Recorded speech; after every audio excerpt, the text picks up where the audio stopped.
I once bought a Yamaha FJR 1300, $8,500 cash, and I rode away grinning.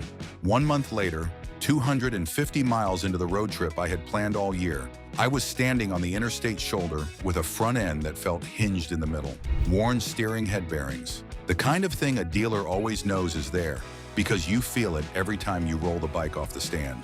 $700 in repairs and a trip in ruins, and here is what stings. One simple check in that driveway, and I never would have paid. That is why I now inspect every used bike the way a mechanic does. 11 steps, and step 3 alone is worth walking away over. Let us begin. Starting off with the one rule you cannot skip at number 11, the cold start test. Here is the first thing that separates a real inspection from a Craigslist gamble. The engine must be stone cold when you arrive. Not warm, not, I just moved it into the sun. Cold. Call ahead and tell the seller, very clearly, do not start the bike before I get there. This single request will save you more money than every other tip in this video combined. Why does this matter so much? Because a warm engine is a liar. Oil has already circulated, coolant is already up to temperature, and any rattle, knock, or hesitation that only shows up on a cold start has already disappeared by the time you show up and casually thumb the ignition. Sellers know this, whether they admit it or not, and a suspiciously warm engine block or a seller who just took it for a quick spin to warm it up for you is not doing you a favor. They are hiding something. The moment you arrive, before anything else, walk over and touch the engine cases in the exhaust header with the back of your hand. Room temperature, maybe slightly cool. If it is warm, stop right there and ask why. A totally honest answer exists maybe half the time. The other half, you just caught something. Cold engines expose worn piston rings, tired valve guides, weak batteries, and failing starter clutches, all of which conveniently vanish once things heat up. Miss this step and you could be walking straight into an $800 to $2,000 top-end rebuild that the seller absolutely knew about and absolutely did not mention. Once the bike passes the cold test, it is time to actually hit the ignition and listen very closely to what happens in the first 10 seconds, because that is where the next big tell is hiding. Picture it, you buy the bike, it looked clean, it sounded great. 3 weeks later, the bills start, a worn chain, tired forks, a service the seller never mentioned. That's thousands gone on a bike you already paid full price for. Our inspection checklist catches every one of those before you pay, walking the bike like a mechanic. Spend $49 now or lose thousands later. Scan the QR on the right or tap the link in the description. Don't let a hidden problem drain your wallet. Knowing the sounds that sell you out at number 10. The first 10 seconds, smoke, rattle. This is the moment of truth. Thumb the starter and do not touch the throttle. Just watch and listen. Look at the exhaust. A tiny puff of white smoke that clears in a second or two is just condensation. Completely normal, ignore it. But a steady stream of blue smoke means the engine is burning oil, usually from worn valve seals or tired piston rings, and that is a top-end job running you $800 to $2,000 depending on the bike. Thick black smoke means the fuel mixture is running rich, which sounds scary, but is usually a cheap carburetor or fuel injection fix in the $100 to $300 range. Completely different problems, completely different price tags. Know the difference before you panic or before you get too comfortable. Now listen, a metallic rattling sound in the first few seconds that fades away as oil pressure builds is somewhat normal on certain older bikes. But if that rattle hangs around for more than 5 or 6 seconds, you are likely listening to a failing cam chain tensioner, a $200 to $600 fix if you catch it now, or a full engine rebuild well north of $2,000 if that chain has been allowed to skip time. That rattle is the engine's SOS signal, and most sellers just turn up the radio and pretend they never heard it. If the engine idles clean, smokes normally and sounds tight, you have earned the right to move on to the checks that take 30 seconds and expose the ugliest secrets a bike can hide. But before we get into oil caps and coolant, hit that subscribe button right now, because this list only gets more important from here. Unlocking tragic chemistry secrets in 30 seconds at number 9, the oil cap check. With the engine still off or freshly stopped, unscrew the oil filler cap and look at the underside of it. This takes 30 seconds, and it is one of the single most revealing checks in this entire process. You are looking for a light tan or grayish, frothy, milkshake-like residue clinging to the cap. That texture means coolant has found its way into the engine oil, which almost always points to a blown head gasket or a cracked cylinder head, a repair that will run you $800 to $2,500, depending on the engine layout. This is not a scare tactic. This is chemistry. Oil and coolant do not mix on their own, and when they do, something inside that engine has failed. While you are in there, pull the dipstick or check the sight glass. Healthy oil looks like honey or light amber. Black, gritty, sludge-like oil tells you the previous owner treated maintenance as more of a suggestion than a requirement.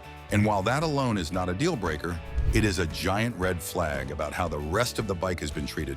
Milky coffee with too much cream oil is the same coolant contamination story as the frothy cap, just confirmed twice over. This one check, 30 seconds, 0 tools required, can save you from buying a ticking time bomb. And speaking of fluids that tell the truth, there is a second one just as important sitting right next to it. Reading a neglected radiator's verdict at number 8, the coolant color check. If the bike is liquid-cooled, pop the radiator cap once the engine is fully cool, or check the little plastic overflow reservoir if the cap is a hassle to reach. Fresh coolant should be a clean, vivid green, orange, or pink depending on the brand, with 0 cloudiness. Rusty brown coolant means the cooling system has been neglected for years, and that corrosion is quietly eating away at the water pump seal from the inside, a failure that typically costs $300 to $600 to repair once it finally lets go. An oily brown sludge floating on top of the coolant is the same head gasket story from the oil cap check, just confirmed from the other direction. High-pressure engine oil is pushing straight into your cooling system jacket. 2 pieces of evidence pointing at the exact same failure is not a coincidence anymore. It is a verdict. Also, glance at the radiator fins themselves while you're down there. Bent, crushed, or caked in years of road grime and dead bugs tells you this bike has not seen a garage in a very long time, and cooling problems on a neglected bike rarely travel alone. Fluids do not lie, but rubber does not lie either. And the next check takes you down to ground level for one of the most overlooked details on the entire motorcycle. Unmasking dangerous dry rot hiding in plain sight at number 7, tire date codes.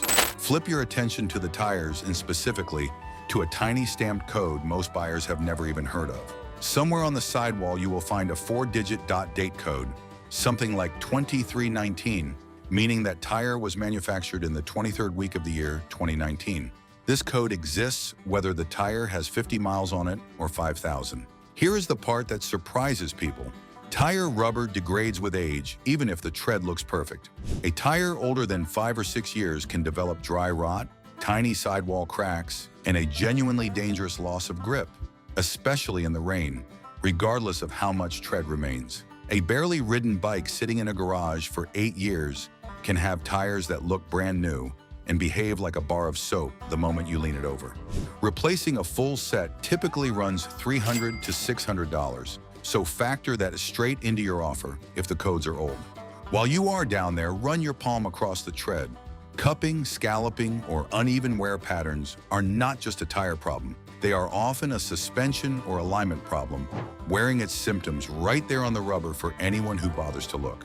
Tires only tell you about the ends of the bike. Before we get to what is happening in between, there is one more system most buyers never think to test, and it is quietly responsible for some of the most expensive surprises in the used bike world. Running a professional pre-flight checklist at number 6, the electrical gauntlet. Pop the seat, find the battery, and grab a multimeter, because this is the step most buyers skip entirely and mechanics never do. With the engine off, touch the red lead to positive and the black lead to negative. A healthy battery reads right around 12.6 volts. Anything below 12.4 volts means the battery is on its way out, and a new one will run you between $80 and $150 depending on the bike. Anything below 12 volts flat and you are not looking at a battery problem anymore, you are looking at a charging system that has been neglecting that battery for months. While you are down there, look at the terminals themselves. A crusty blue-green, corroded buildup around the posts is not just ugly, it is resistance. And resistance means the whole electrical system is working harder than it should to push power through. That corrosion is a $2 wire brush fix if caught early, or a full battery replacement if it has eaten through the terminal itself. Now start the engine and let it idle, then bring the revs up to somewhere around 3,000 to 4,000 RPM while your multimeter is still connected. This is the moment where the charging system either proves itself or rats itself out. A healthy system should climb to somewhere between 14.0 and 14.8 volts. If that number barely moves off 12.6, the stator is likely dead or dying. A repair running anywhere from $150 to $400 for the part alone, more if a shop is doing the labor, and if the number climbs past 15 volts and keeps climbing, the voltage regulator and rectifier is failing to regulate anything, which will eventually cook the battery, the bulbs, and every sensitive electrical component on the bike. A repair in a similar $150 to $400 range if you catch it now, or a cascading disaster of fried components if you do not. With the multimeter test done, walk around the entire bike and test every single light and switch like you are working a pre-flight checklist. Headlight on high and low beam, tail light, brake light, both the front lever and the rear pedal, since they are often on separate switches and one can fail while the other works fine. Both turn signals, all four corners. Horn, every one of these should work instantly and without you having to wiggle a wire or smack the housing to get it to light up. A single dead bulb is a $2 to $10 fix and nothing to panic about. But flickering lights, a horn that only works sometimes, or a headlight that dims every time you tap the brake pedal are symptoms of a high-resistance voltage drop, usually a heavily corroded main terminal connector or a tired stator struggling to manage the sudden electrical current spike. Check underneath the tank and around the wiring harness for chew marks. Mice and rats love motorcycle wiring insulation, and a bike that has been parked in a garage or shed for even one winter can come out the other side with a harness that looks like it lost a fight. This is invisible from the seat and invisible from a test ride, and it is exactly the kind of thing that turns into an intermittent, maddening electrical gremlin 2 months after you have already paid for the bike. Finally, test the safety cutoffs, because these exist to keep you alive and sellers sometimes bypass them without telling you. Pull in the clutch lever with the bike in gear and the side stand down. The engine should refuse to start or should die immediately. Imagine walking into a viewing holding all the cards. You know the fair price, you know your opening offer, and you know the exact number where you walk away. That's how you knock hundreds, even thousands off the asking price. Our buyer's kit hands you those numbers for just $49. Negotiate from facts and never overpay again. Scan the QR on the right or tap the link in the description. Right away, knowing you got the best deal. That is the side stand safety switch doing its job. Same test with the clutch out and the side stand up. In neutral, the engine should start normally. If any of these switches have been jumpered or bypassed, meaning the bike starts and stays running in gear with the stand down, someone has intentionally defeated a safety system, and that is worth asking about directly. The electrical system on a motorcycle is small, cheap, and almost always ignored by casual buyers, which is exactly why it is where the sneakiest, slowest, most expensive to diagnose problems like to hide. Once the wiring checks out clean, it is time to go back to something a lot more physical, the actual bones of the machine, starting with the frame and the forks. Sighting down the skeleton's true bones at number 5, frame and forks, crouch down and look along the frame rails, from the steering head all the way back to the swing arm pivot, sighting down the length of the bike like you are aiming a rifle. You are hunting for ripples, wrinkles, or bubbled paint, all classic signs the frame was bent in a crash and straightened, or worse, welded back together. A tweaked frame is one of the single biggest hidden value killers in the used motorcycle world, because it can affect handling permanently, no matter how good the cosmetic repair looks. Now move to the front forks. Run a finger down each fork tube, the shiny metal legs the front wheel rides on. You are feeling for pitting, tiny rust dots, or scoring, any of which will chew up the internal seals every single time the forks compress. A wet, oily ring right at the top of the fork tube is the fork seal already leaking, a repair running $150 to $300 for seals alone. But if the tubes themselves are pitted, you are looking at replacement lowers or tubes in the $400 to $800 range instead. Push down hard on the handlebars a few times and watch the forks compress and rebound. They They should move smoothly and silently. Any clunking, binding, or a slow, lazy return to full extension tells you the internals are tired and due for a rebuild. While your hands are already on the front end, grab the forks just above the axle and try to rock the entire front end forward and backward with the front brake held in. Any clunking or looseness you can feel, even a small one, usually means the steering head bearings are worn or under-torqued, letting the whole front end have play it should not have. You can confirm it by turning the handlebars lock to lock with the front wheel off the ground. Smooth resistance is healthy, while notchy, index feeling detense at certain points, almost like the bars want to fall into specific slots, means the bearings have worn grooves into their races, called cupping. Steering head bearings are cheap parts, usually $40 to $80 for the set, but the labor to press them in and out properly runs the job up to $150 to $350 total. And riding on worn ones long enough can turn a wobble into a genuine high-speed stability problem. The frame and forks are the skeleton. Now let us talk about the parts that wear out on every bike, no matter how well it was treated, consumables that separate a fair price from a fantasy price. Calculating the cost of worn consumables at number 4, chain, sprockets, and brakes. Grab the middle of the chain on the bottom run between the front and rear sprockets and pull it away from the swing arm. On most bikes, somewhere around 1 to 1.5 inches of movement is considered healthy, though it varies by model, so a quick check of that specific bike's spec is worth the extra minute. A chain that barely moves at all is dangerously over-tight and straining the transmission bearings. A chain that flops around loosely is stretched out and ready to skip a tooth at the worst possible moment. Now look at the rear sprocket teeth. Healthy teeth look like little triangles, symmetrical and even. Worn teeth look hooked, curved over like a shark fin, and that shape means the chain and both sprockets need replacing together as a full kit, typically $150 to $400 depending on the bike. Move to the brakes. Look through the caliper at the pads and check the remaining friction material. Less than about 1/16 of an inch means they are due immediately.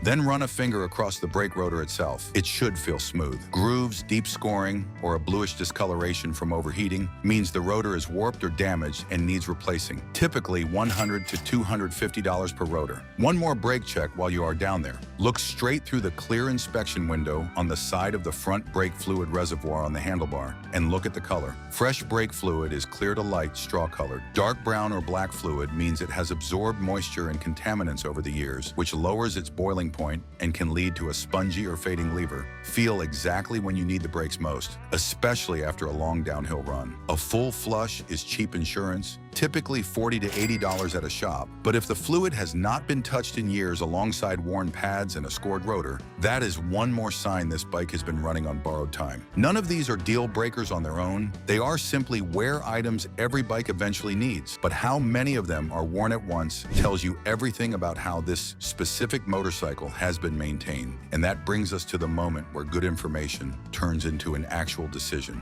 Escaping a lost trap at number 3, the 5 walk-away red flags. Everything up to this point has been about assessing condition and negotiating price. These 5 are different. If you find even one of these, you do not negotiate, you do not lowball, you simply thank the seller for their time and walk away. First, a VIN that does not match. The number stamped into the steering head of the frame must match the number on the title and registration exactly. A mismatch, or a VIN plate that looks tampered with, scratched, or re-riveted, is a massive red flag for a stolen or fraudulently retitled motorcycle. Second, a frame that is visibly bent or shows amateur welding repair. We touched on this in the frame check, but confirmed structural damage is not a negotiating chip. It is a permanent safety compromise. Third, oil and coolant that are cross-contaminated in both directions, meaning you found evidence in the oil cap check and the coolant check. That is not a maybe anymore. That is a confirmed catastrophic engine failure in progress. Fourth, an engine that will not turn over by hand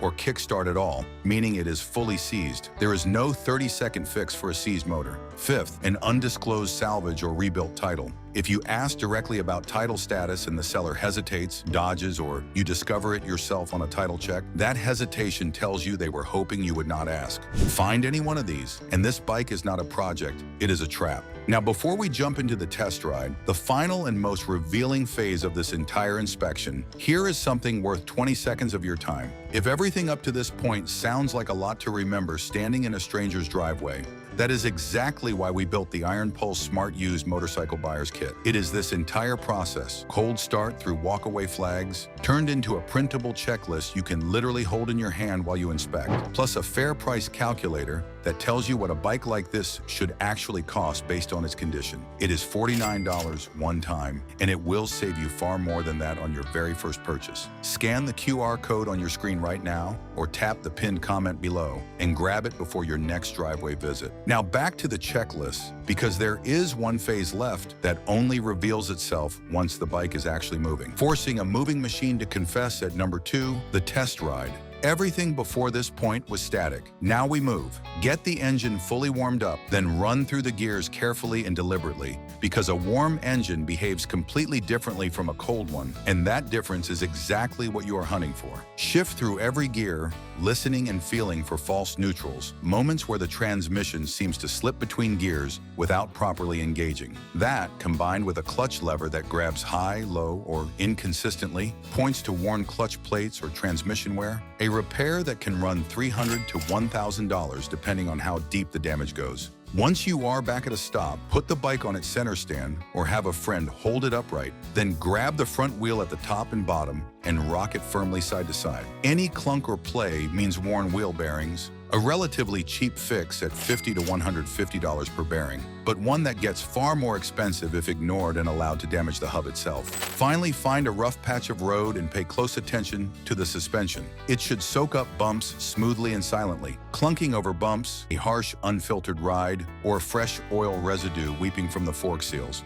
After a real ride, not just sitting still, confirms everything the static fork check only hinted at. The test ride is where a bike either proves everything you have checked so far, or quietly confesses everything it was hoping you would not notice. If this walkthrough has been useful, drop a comment telling us which one of these checks you had never heard of before. We genuinely read every single one. Demanding absolute paper trail, certainty at number 1, the paperwork. You have checked the engine, the fluids, the frame, the wear items, the wiring, and taken it for a ride. The very last step happens with the engine off and the keys still in the seller's hand. Physically compare the VIN stamped into the steering head against the VIN printed on the title, digit by digit. Not close enough? Exact. Then check the title status one more time through your state's motor vehicle records if there is any doubt at all, because a clean title on paper and a clean title in reality are not always the same thing. Ask for service records. You may not get a filing cabinet of receipts, but even a rough paper trail, oil changes, tire replacements, a valve check tells you this bike had someone paying attention. No records at all is not automatically a deal breaker, but combined with any of the wear issues from earlier steps, it paints a much clearer picture of neglect. If the paperwork lines up, the fluids were clean, the frame was straight, the wiring behaved, and the test ride confessed nothing ugly, congratulations, you just did what most buyers never bother to do. You inspected a used motorcycle like an actual mechanic, and you are about to hand over your money with your eyes wide open instead of crossed fingers. That is the complete driveway inspection, start to finish, in the exact order a professional works through it. 11 steps between you and either the best purchase you have ever made or a very expensive lesson. Now go click on the next video on your screen and make sure you are subscribed so you never walk into a driveway unprepared again.